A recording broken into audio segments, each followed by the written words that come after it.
విజయవాడలో spa centre ముసుగులో వ్యభిచారం నిర్వహిస్తున్న ఓ ముఠా గుట్టురట్టయింది. స్పా సెంటర్లో సోదాలు చేసిన మాచవరం పోలీసులు 10 మంది మహిళలు 13 మంది విటులను అదుపులోకి తీసుకున్నారు. ఈ 10 మంది మహిళలు ఇతర రాష్ట్రాలకు చెందిన వారిగా గుర్తించారు.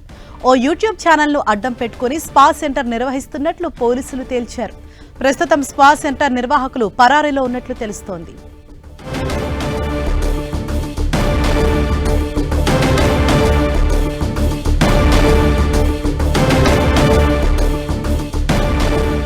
విజయవాడలో స్పా సెంటర్ ముసుగులో వ్యభిచారం నిర్వహిస్తున్న ముఠా గుట్టురట్టయింది. స్పా సెంటర్లో సోదాలు చేసిన మాచవరం పోలీసులు 10 మంది మహిళలు 13 మంది విటులను అదుపులోకి తీసుకున్నారు.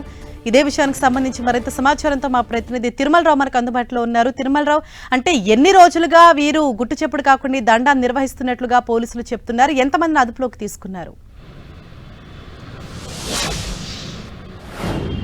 హరీష, విజయవాడలో యూట్యూబ్ ఛానల్ పేరుతో ఛానల్ నిర్వహిస్తూ ఛానల్ ముసుగులో స్పా సెంటర్లు నిర్వహిస్తున్నటువంటి ముఠాను విజయవాడ మాచవరం పోలీసులు గుట్టు రట్టు చేశారని చెప్పాలి. గత కొన్నేళ్లుగా స్టూడియో 9 అనే పేరుతో వీళ్ళు ఒక ప్రాంతంలో దీనికి సంబంధించి ఒక స్టూడియోని ఏర్పాటు చేసుకుని ఇది యూట్యూబ్ ఛానల్ స్టూడియో, మేము యూట్యూబ్ ఛానల్ నిర్వహిస్తున్నాం అంటూ చెప్పడం జరిగింది. అయితే యూట్యూబ్ ఛానల్ నిర్వహిస్తే ఇంటికి ఎక్కువ మంది మహిళలు వస్తున్నారు వెళ్తున్నారు అనేది పోలీసులకైతే స్థానికులైతే సమాచారం ఇవ్వడం జరిగింది. స్థానికులు ఇచ్చిన సమాచారంతో పోలీసులు ఒక నిఘా ఏర్పాటు చేసి పక్కా సమాచారంతో గత రాత్రి అర్ధరాత్రి ఒక ముఖమ్మడిగా మాచవరం పోలీస్ స్టేషన్ పరిధిలోని ఒక సీతో పాటు 2 ఎస్ఐలు అదేవిధంగా 10 మంది కానిస్టేబుల్స్ దాడి చేయడం జరిగింది. ఈ దాడిలో కొన్ని నమ్మలేని నిజాలైనా బయటకు వచ్చాయని చెప్పాలి. యూట్యూబ్ ఛానల్ పేరుతో స్టూడియోలను ఏర్పాటు చేసి దాంట్లో వ్యభిచారం నిర్వహిస్తున్న ముఠాను గుట్టు రట్టు చేయడం జరిగింది. ముఖమ్మడిగా 10 మంది మహిళలు అదేవిధంగా 13 మంది విటులను పోలీసులు అయితే అరెస్ట్ చేయడం జరిగింది. కొంతమంది పోలీసులు వచ్చిన సమాచారంతో మంచం కింద వెళ్ళడం జరిగింది. అదేవిధంగా బాత్రూంలో సెల్లార్ పైన వాటర్ ట్యాంకులో కూడా విటులు అదేవిధంగా ఎవరైతే ఉండో పురుషులు కూడా దాంట్లో దాక్కోవడం జరిగింది. పోలీసులు పక్కా ప్రాథమిక సమాచారంతోనే పోలీసులు రైడ్ చేయడం జరిగింది. దీంతో వాళ్ళని పట్టుకోవడం జరిగింది. గత కొన్నాళ్లుగా విజయవాడలోని స్పా సెంటర్లు అయితే నిర్వహిస్తున్నారు. గత పోలీస్ కమిషనర్ కాంతి రాణా టాటా ఉన్న సమయంలో ఈ స్పా సెంటర్లు అన్నింటినీ ఉక్కుపాదం మోపారని తెలుస్తుంది. ఈ సంబంధించి ఎవరైతే ఉన్నారో ఇప్పుడు ప్రభుత్వం మారిన తర్వాత మళ్ళీ స్పా సెంటర్ల ముసుగులో విజయవాడలో చేరి వివిధ ప్రాంతాల్లో గుట్టు చప్పుడు కాకుండా స్పా సెంటర్లు అయితే నిర్వహిస్తున్నారు. మాచవరం పోలీస్ స్టేషన్ పరిధిలో ఈ స్పా సెంటర్స్ అయితే ఎక్కువ ఉన్నట్టు తెలుస్తుంది.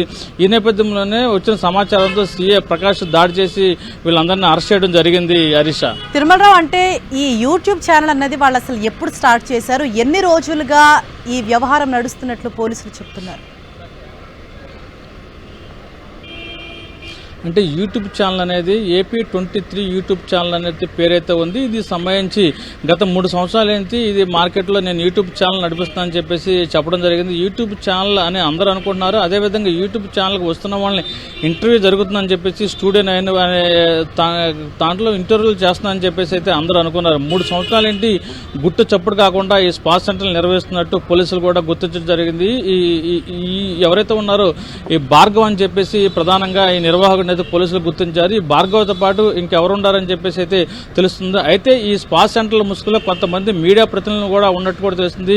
కొన్ని శాటిలైట్ సంబంధించిన మీడియా ప్రతినిధులు ఉండారని కూడా తెలుస్తుంది. ఆ శాటిలైట్ సంబంధించిన మీడియా ప్రతినిధులు ఎవరుండారు ఏంటనే కోణం అయితే పోలీసులు పూర్తిసారి విచారణ అయితే చేస్తున్నారు. ఈ భార్గవ్ను విచారిస్తే అసలు ఎవరుండారు, దీని వెనక ఎవరు నడిపిస్తున్నారు, ఎవరెవరు హస్తం ఉందని చెప్పేసి కూడా తెలియాల్సిన అవసరం ఉందని చెప్పేసి తెలుస్తుంది. ఇప్పటికీ ఎవరైతే ఉండారో ఈ భార్గవ్ సంబంధించి పోలీసులు ప్రత్యేక బృందాలను ఏర్పాటు చేసి గాలింపు చర్యలు అయితే ముమ్మరం చేస్తున్నారు. ఈ భార్గవ్ సంబంధించి ఈ స్పా సెంటర్లో కొన్ని పుస్తకం అయితే పోలీసులు అయితే స్వాధీనం చేసుకున్నారు. ఆ బుక్ లో ఎవరెవరు దీంట్లో ఉన్నారు, ఈ మీడియా కొంతమంది భార్గవ్తో పాటు శాటిలైట్ ఛానల్స్ కొంతమంది మీడియా ప్రతినిధులు కూడా ఉన్నట్టు కూడా తెలుస్తుంది. ఆ మీడియా ప్రతినిధులు ఎవరున్నారు ఏంటని కూడా పోలీసులు అయితే ఆ గుట్టు రట్టు చేసేందుకు కూడా సిద్ధమవుతున్నట్టు తెలుస్తుంది. Harish, right, thank you Tirumalarao.